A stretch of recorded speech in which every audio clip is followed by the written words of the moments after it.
Cabildeo presenta Informe Especial con Amalia Pando.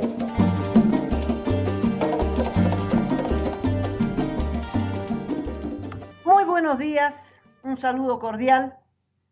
En este momento, en muchos aeropuertos del mundo, hay aviones que no han podido decolar por problemas técnicos. Si el avión está registrado en otro país, pues tiene que quedarse en aeropuerto, ni modo, porque con fallas técnicas, es un problema de seguridad de la vida de las personas, no puede partir. Y entonces requiere ser arreglado previamente, tener la garantía de que no va a causar un accidente y recién partir. Bueno, normalmente los aviones grandes, los de líneas aéreas, tienen equipos técnicos y los propios aeropuertos ofrecen este servicio para que el desperfecto que se hubiera producido sea arreglado con mucha rapidez. En nuestro país ha ocurrido uno de estos incidentes, un avión que llegó el 7 de abril del año pasado, resulta que tuvo y tiene problemas de despresurización, así se llama, con lo que no puede realizar vuelos relativamente largos.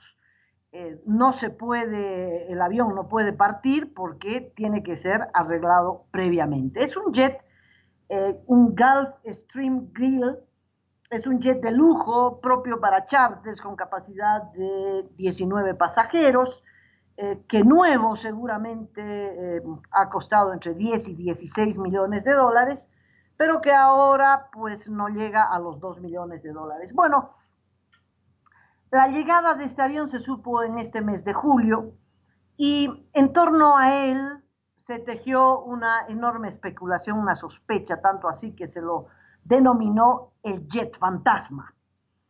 No se sabía nada de él ni llamó la atención hasta que, por supuesto, su propietario hizo pública la determinación del gobierno de incautarlo.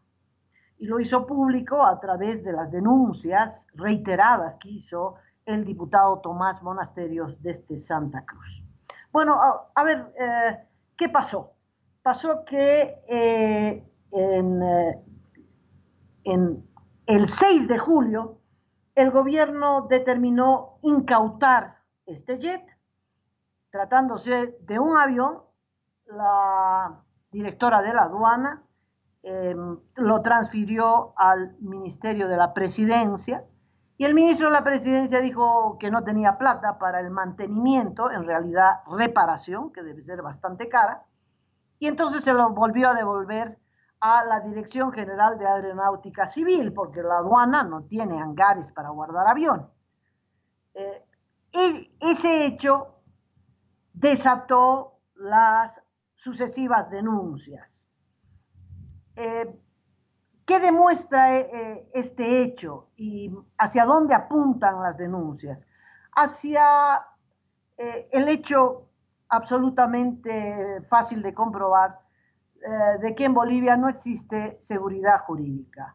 El gobierno y las autoridades de las distintas instituciones del gobierno, no del Estado, del gobierno, al servicio del gobierno, pueden hacer y deshacer lo que les venga en gana. Pues doña Marlene Ardaya, que dirige la aduana desde hace años, decidió incautar un avión y luego pasó a transferirlo al ministro de la Presidencia, quien hubiera podido quedarse con el jet si es que hubiera estado en buen estado. ¿Por qué se lo transfiere al Ministerio de la Presidencia? Y abro un paréntesis. Este gobierno aprobó dos instrumentos legales, uno que corrige al otro, pero la síntesis consiste en que todo el esfuerzo de lucha contra el contrabando y de incautación de bienes que están ingresando al país sin pagar los aranceles aduaneros son incautados y se los ofrece en primera instancia al Ministerio de la Presidencia. El ministro de la Presidencia o su delegado va a la aduana, mira los bienes incautados y dice, esto me gusta, esto me llevo, refrigerador, cocina, microondas, vagoneta 4x4, vagonetita 4x4, otra más chiquita, otra más grande. Es decir, se lleva cafeteras, vasos, tazas, todo lo que le interese al ministro. Y hasta ahora, el Ministerio de la Presidencia no ha hecho una información del destino de todos los bienes incautados que se llevó de la aduana hacia el Ministerio de la Presidencia. Cuando el Ministerio de la Presidencia termina de escogerse, entonces es el turno del Ministerio de Hacienda. Va el ministro de Hacienda o su delegado y ve las cosas que ha dejado el Ministerio de la Presidencia. Y continúa, este Toyotita me llevo, esta motito me llevo, todo lo que le gusta, televisores, todo lo que quede en la aduana como bienes incautados. Y se los lleva. Hasta el momento, tampoco el Ministerio de Hacienda ha rendido una cuenta, un informe de años de beneficio privilegiado de los bienes de contrabando. Y lo que queda, lo que ya no les gusta a los ministerios de la Presidencia y de Hacienda, eso se remata, eso se convierte en dinero y va al Tesoro General de la Nación.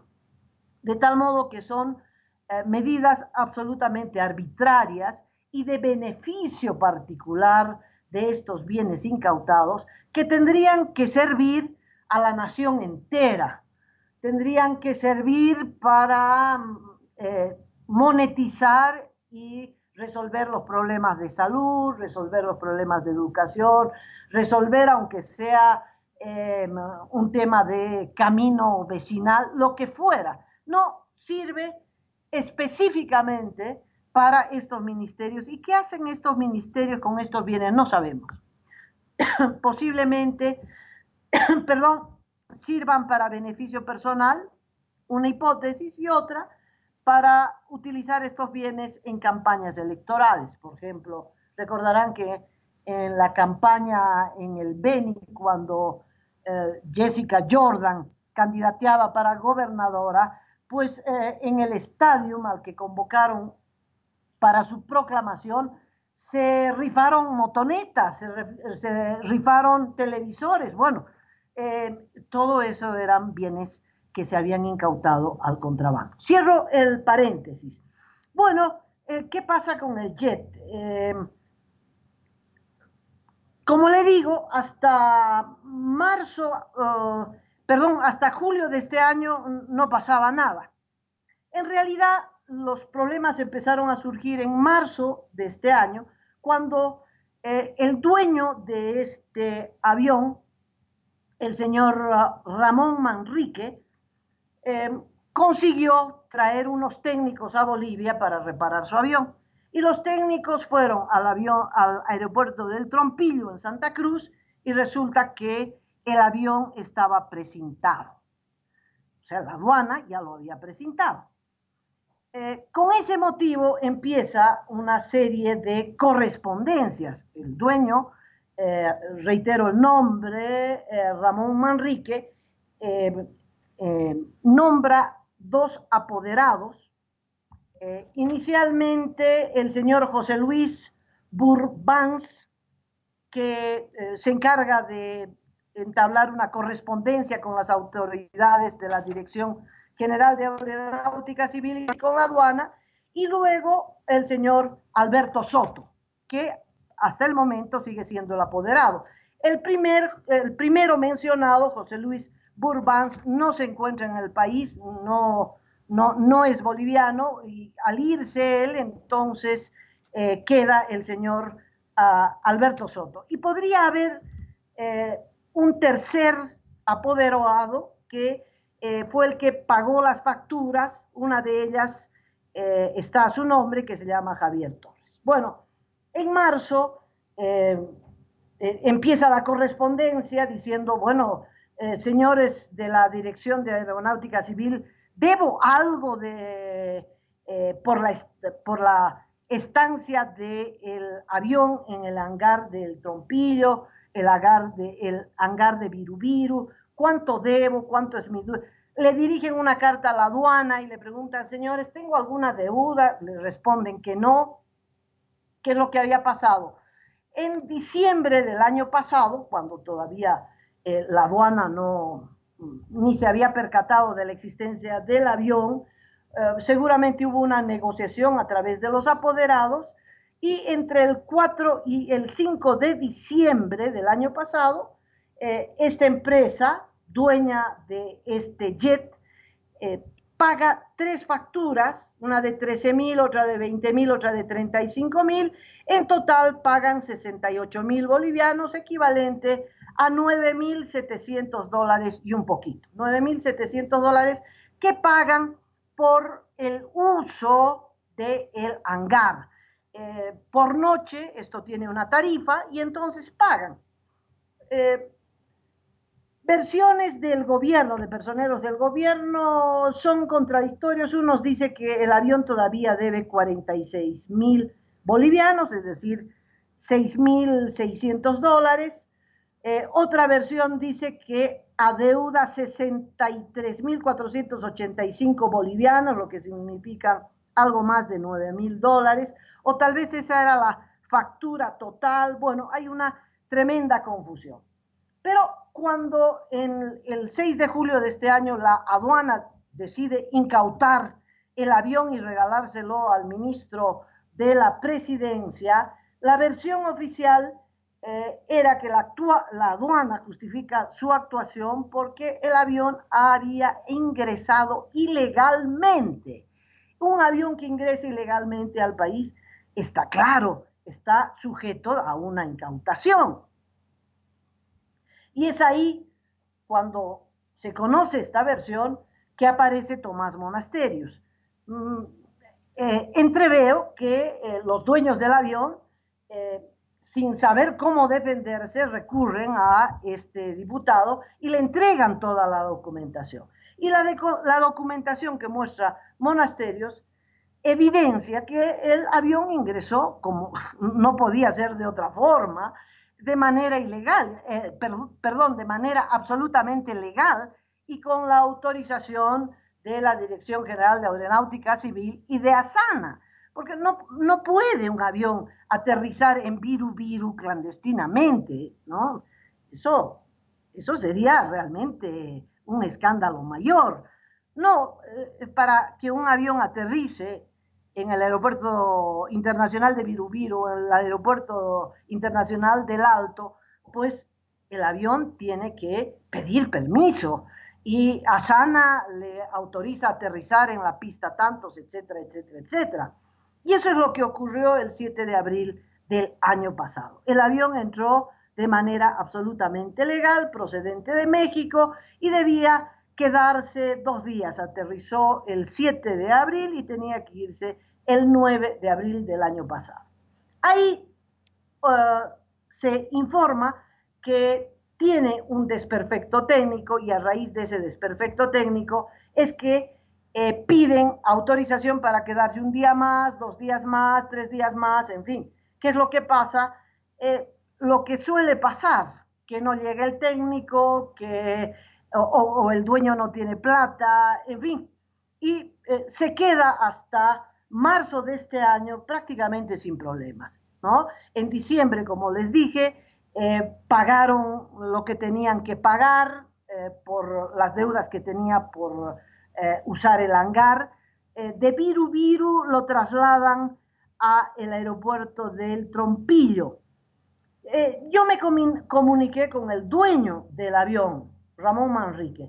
Bueno, muchas versiones de prensa hablan de el sospechoso dueño del avión. Bueno, en realidad no había ninguna sospecha sobre el dueño del avión. Por lo menos yo nunca la tuve. Siempre supe que Ramón Manrique era el dueño de este avión. ¿Por qué? Porque en los papeles que mostró Tomás Monasterio se mencionaba el nombre de la empresa, Global Excel Aviation, y en el internet, pues, el portal de Global Excel Aviation dice claramente que el dueño es Ramón Manrique. Ramón C. Manrique. Y ahora sé que C es Castillo, eso no sabía.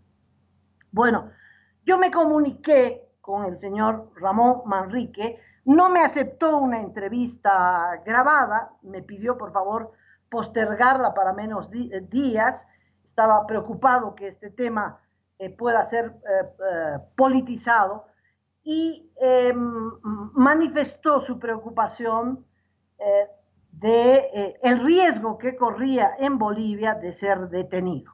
Dicho y hecho, la Fiscalía ha pedido la detención de Ramón Castillo Manrique, dueño del avión. O sea, una persona que ingresa un avión al país de manera absolutamente legal, que paga a las autoridades por el uso del hangar. El avión está ahí, está claro que tiene desperfecto técnico. Yo pregunté, ¿es comprobable que el avión tiene desperfecto técnico? Y me dijeron, obviamente, ese avión no puede viajar muchas horas. ¿Cómo es que lo trasladaron de Viru Viru al Trompillo? Ah, es que ese es un vuelo muy corto. Claro que puede hacer un vuelo muy corto. El problema es que con problemas de despresurización, el avión no podría mantenerse en el aire mucho tiempo, muchas horas de vuelo, y por lo tanto hay que repararlo. Antes de cualquier cosa hay que repararlo. Bueno, ¿cómo es que en nuestro país, por cualquier motivo y pretexto, y a veces para tapar errores, se detiene a la gente? Se abren procesos y se detiene a la gente. Estar detenido en Bolivia, usted puede imaginarse, eso nadie va a poner la cabeza bajo la guillotina de la justicia boliviana, porque se sabe que son procesos extorsivos. Como el proceso a Mesa, ¿no? Para tapar todos los errores de Héctor Arce, hay que procesar a Mesa. Y entonces aquí, para tapar un craso error, una arbitrariedad, un decomiso, una nacionalización que no tiene asidero legal, porque el avión entró legalmente con la autorización de la GCA, etcétera, etcétera, para tapar los errores de doña Marlene Ardaya, entonces se abre proceso contra el dueño del avión y además la fiscalía, por supuesto, pide su detención. Si el hombre pisa Bolivia, lo detienen y no sale más y se quedan con su avión, obviamente. A esto se llama inseguridad jurídica. Si todos los aviones de Bolivia que se quedan por más de 30 días en el exterior por problemas técnicos tuvieran que ser incautados en el exterior, pues no tendríamos un solo avión. Y le voy a contar despuesito algunas experiencias. Bueno, lo concreto es que el primer argumento para incautar el avión es que había ingresado de manera ilegal. El propio director de la DGAC, el señor Celios Aparicio, se encargó de desmentir, porque bueno, estaban las facturas, estaba la autorización, en fin, cómo es que este avión aterrizó en Viru. Obviamente, la DGAC, dijo el señor Aparicio, tuvo permiso de aterrizar. Y además reconoció, como lo habían dicho sus apoderados a través de Tomás Monasterio, que se había hecho varias solicitudes de ampliación para la estadía en el país. ¿Qué es lo que argumenta doña Marlene Ardaya? Dice que le había pedido a la DGAC un informe sobre este avión y que la DGAC había informado que el avión se encontraba en el país de manera ilegal, es decir, que había entrado clandestinamente. Es este informe, que no sabemos si existe o no existe porque no lo hemos visto, el que justifica la intervención de la aduana, pero luego, le reitero, esta misma autoridad dice que no es cierto, que el avión ingresó con permiso, como no puede ser, no puede un avión aterrizar en Viru Viru como si nada, ¿no? Eso además sería un peligro tremendo de accidentes, de matar mucha gente. Antes de aterrizar hay que pedir autorización para el uso de una pista. Y eso es lo que hace Asana y en coordinación con la DGAC. Bueno, como el argumento de la señora Ardaya se vino abajo, han inventado otro argumento. Entonces, los señores de la aduana dicen ahora que está en vigencia una ley, la 975, y esa ley dice que cualquier motorizado que entra de manera transitoria al país y que se queda más de 30 días, es decir, el día número 31, puede ser motivo de incautación. ¿Mm? Es obvio que esta ley se hizo a propósito de los vehículos, ¿no? De los autos que entran al país de manera transitoria y para que estos autos, después de ingresar, no aparezcan convertidos en taxi en el Chapare, ¿no? Por lo menos esa es la intención, entonces si se los encuentra se los puede incautar. Ese es el sentido. No tiene el sentido, es decir, esta ley, el espíritu de la ley, no incluye pues aviones, ¿no? Porque está claro que los desperfectos de un avión tienen que ser arreglados en el tiempo que tome arreglarlos, porque con desperfectos no puede venir una grúa y llevárselo al país de origen. Entonces, no es aplicable para aviones, pero la aduana dice que sí, y este es el segundo argumento que utilizan para la demanda por contrabando contra el señor Ramón Manrique y el pedido de la Fiscalía de detenerlo en el país. Bueno, no sabemos qué va a pasar. El señor Ramón Manrique no va a venir al país, pero tiene un apoderado que no es su abogado, es simplemente el apoderado el que se apersona ante las autoridades para recabar información, etcétera, etcétera. Pero de que hay un atropello vergonzoso, que la aduana no puede echar mano de bienes ajenos, eso es evidente. Ahora, esto va a tener consecuencias y la señora Ardaya no sé a quién le va a echar la culpa. ¿Por qué? Porque el señor Manrique, lo sabemos, va a tomar acciones legales en su país, que es los Estados Unidos. El avión, el jet está registrado en los Estados Unidos y está siendo incautado de manera ilegal. Entonces, se va a recurrir a la justicia de los Estados Unidos y cualquier día un avión de BOA va a ser incautado por acción judicial de algún juez de los Estados Unidos en compensación al dinero que el señor Manrique está perdiendo en Bolivia. Cuidado, ¿verdad? Cuidado que un avión de BOA quede incautado por la justicia norteamericana, no porque hubiera entrado de contrabando, porque eso es una locura, sino por deudas de un ciudadano norteamericano, que es el señor Manrique, contra el Estado boliviano que le ha incautado ilegalmente un avión. Bueno, eso queda ahí y veremos qué va a ocurrir en los próximos días. Quiero abrir un paréntesis antes de volver a un último tema sobre este jet que ya no es fantasma, que tiene que ver con experiencias de Bolivia a propósito de aviones e incautaciones. Transportes aéreos militares, el TAM, mire, fue sujeto y objeto de la incautación de un motor que había llevado a los Estados Unidos para reparar. Era un motor de un Boeing 737-300 que el TAM compró el año 2003 y que voló año y medio, y después del año y medio uno de los motores no funcionaba. El TAM pagó por este avión más de 5 millones de dólares y la reparación del motor costaba $1 millón. Normalmente el TAM y la Fuerza Aérea compran motores que no sirven para nada.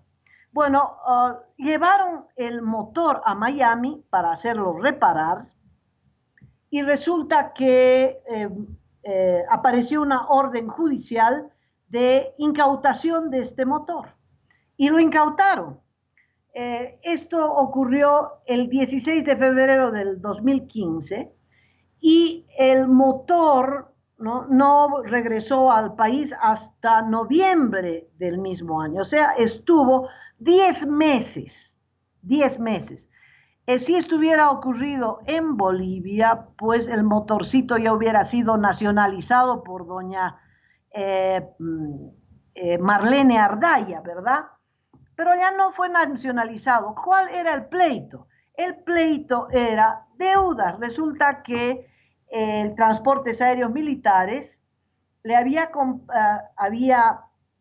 decidido comprar el motor a través de un empresario boliviano que se llama Saúl Ruiz, que era dueño de Agualán en Cochabamba. Uno no entiende nada, ¿no? Cómo la Fuerza Aérea de la que depende el TAM puede contratar a un señor que no es especialista en aviones, ¿no? Que no tiene nada que ver ni con motores ni con aviones. Bueno, lo cierto es que lo contrata al señor Ruiz para comprar el motor, se lo iba a comprar a cuotas y, y además le va pagando las cuotas. El TAM le paga al señor Ruiz las cuotas y el señor Ruiz le había comprado a otro personaje en los Estados Unidos que es el que hace la demanda, porque el verdadero dueño del motor resulta que nunca recibió un peso. Y sin embargo, el motor estaba en el avión del TAM. Cuando llega el avión del TAM a Miami, este señor le cae con un juez y dice, ese motor es mío. No había ningún papel de que ese motor, porque los motores tienen registro, número, etcétera, etcétera, hubiera pasado a propiedad del TAM. Y no pasó porque el señor Saúl Ruiz nunca le había pagado un solo dólar al dueño del motor. Fíjese en los líos que se mete cuando hay intereses de corrupción, de coimas, de por medio. Y entonces el avión no pudo funcionar hasta febrero del siguiente año, del 2016, un año que el avión no funcionó. Eso significa unas pérdidas tremendas que por cierto, como es empresa pública y el comandante de la Fuerza Aérea se cuadra frente a Evo Morales, patria o muerte venceremos, pues nadie le ha cobrado estas pérdidas que ha ocasionado el que el avión, este Boeing del TAM, no hubiera trabajado. Pero además de eso, tuvieron que pagar nuevamente la reparación, tuvieron que cobrar, en fin. Nunca se procesó al señor Saúl Ruiz, el dueño de Aqualán, ni nunca se procesó a nadie, en fin.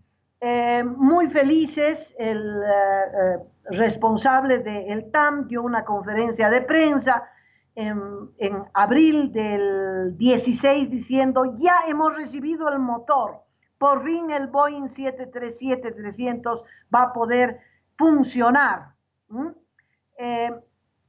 Bueno, eso es lo que pasa.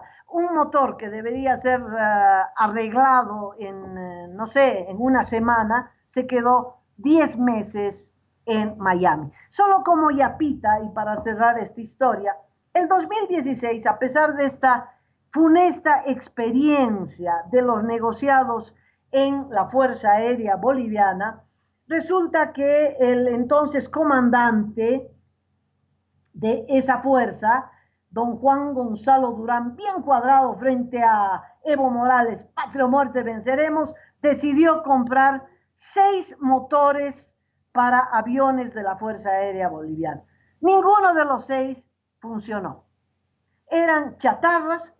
En un avión, por ejemplo, en un motor más que avión, en un motor, el negociado fue de $34,000.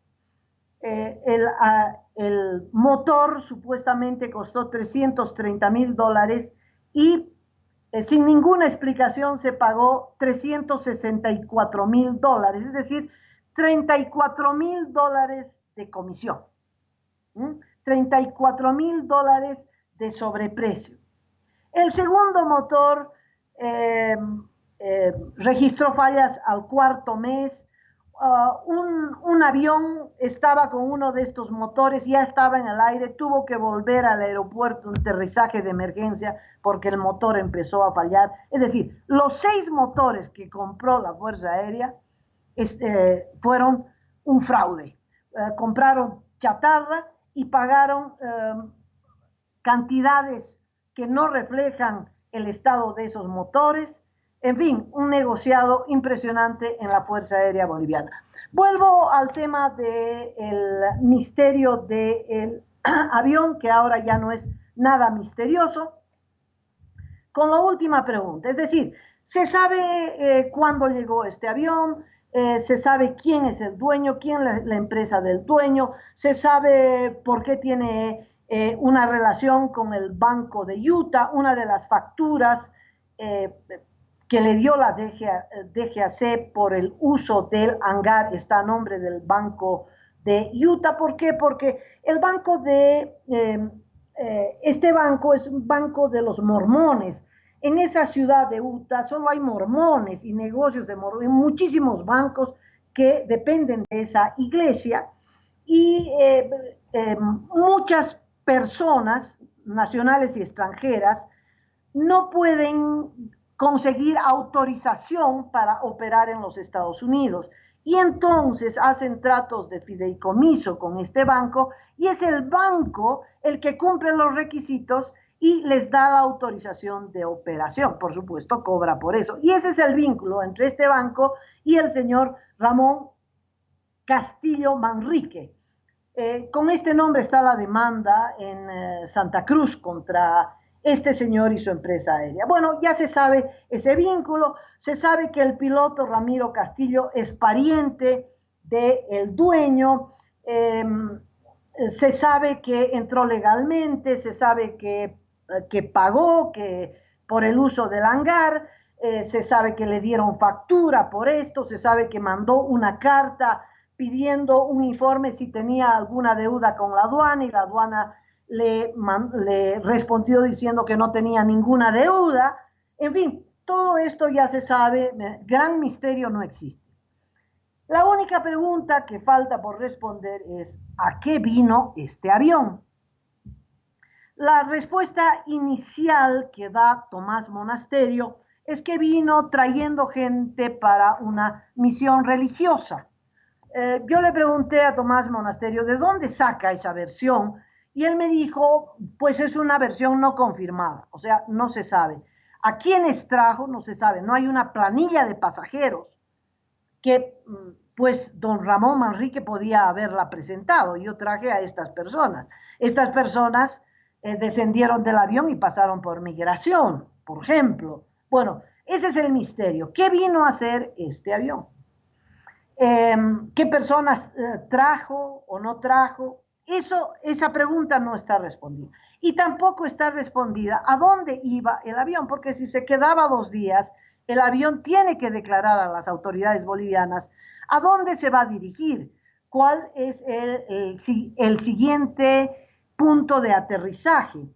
Y entonces, decíamos en un primer informe que esta es la parte que más nos llamaba la atención, porque el avión había partido de una isla paradisíaca en México y iba a retornar a Tamaulipas. Y nosotros nos quedamos fríos al oír la palabra Tamaulipas, porque si Utah es la tierra de los mormones, y en eso no hay ningún misterio, tampoco hay ningún misterio en saber que en Tamaulipas lo que hay es el reino de los narcotraficantes, es un estado colindante con los Estados Unidos, es un estado cruzado por la guerra entre mafias del narcotráfico, de poderosos carteles del narcotráfico, y entonces era sorprendente que este jet que aterriza en Bolivia luego tuviera como destino Tamaulipas. Y nosotros decimos, ¿qué pasó?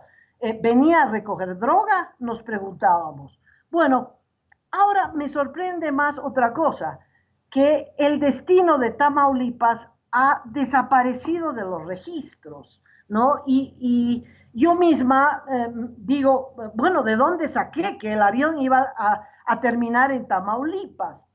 Es obvio que en las conversaciones, en distintas entrevistas que yo tuve para mi primer reporte, salió el tema de Tamaulipas, pero además, felizmente, Este destino quedó registrado en una nota del Deber del 10 de julio del 18 que dice: jet incautado venía de México. El jet incautado venía de México. Pero ahora estoy absolutamente asustada porque esta misma nota no la he vuelto a encontrar en el internet. Es como si la hubieran sacado, pero la versión impresa está. Y el periodista del Deber no pudo haberse inventado. Le pregunto a Tomás Monasterio por qué el avión iba a ir a Tamaulipas. Y me dice, Tamaulipas, bueno, no lo encuentro en ninguno de los documentos. Y bueno, parece que desapareció de los documentos. En la versión de El Deber, la fuente es la DGAC, es decir, hay algún documento en el que la línea aérea al aterrizar dice, mi siguiente destino es Tamaulipas. Pero ese documento ya no lo encontramos. Y Tomás Monasterio tampoco sabe de dónde salió ese destino, pero de que tenía un destino. Y el único que apareció, pero ahora no tengo una versión escrita, es esta de Tamaulipas, que también está registrada en una versión del Deber. Bueno, ese es el misterio que todavía nos falta develar, si es que vale la pena, porque acá parecería que en la columna vertebral de la historia es que tenemos unas autoridades en nuestro país que hacen y deshacen, incautan lo que les viene en gana. Les gusta un jet que está en Trompino, pues lo incautan, no hay ningún problema. Se inventan argumentos, que ingresó ilegalmente, que no ingresó legalmente. Ahora, como ingresó legalmente, ahora resulta que aplican una ley que está hecha para los automóviles, no para los aviones. En fin, lo cierto es que se quedan con todo. Y para que el dueño no reclame, pues no solo lo amenazan, sino que el fiscal pide que sea detenido. Bueno, con esa amenaza, ¿qué dueño puede venir a reclamar nada aquí?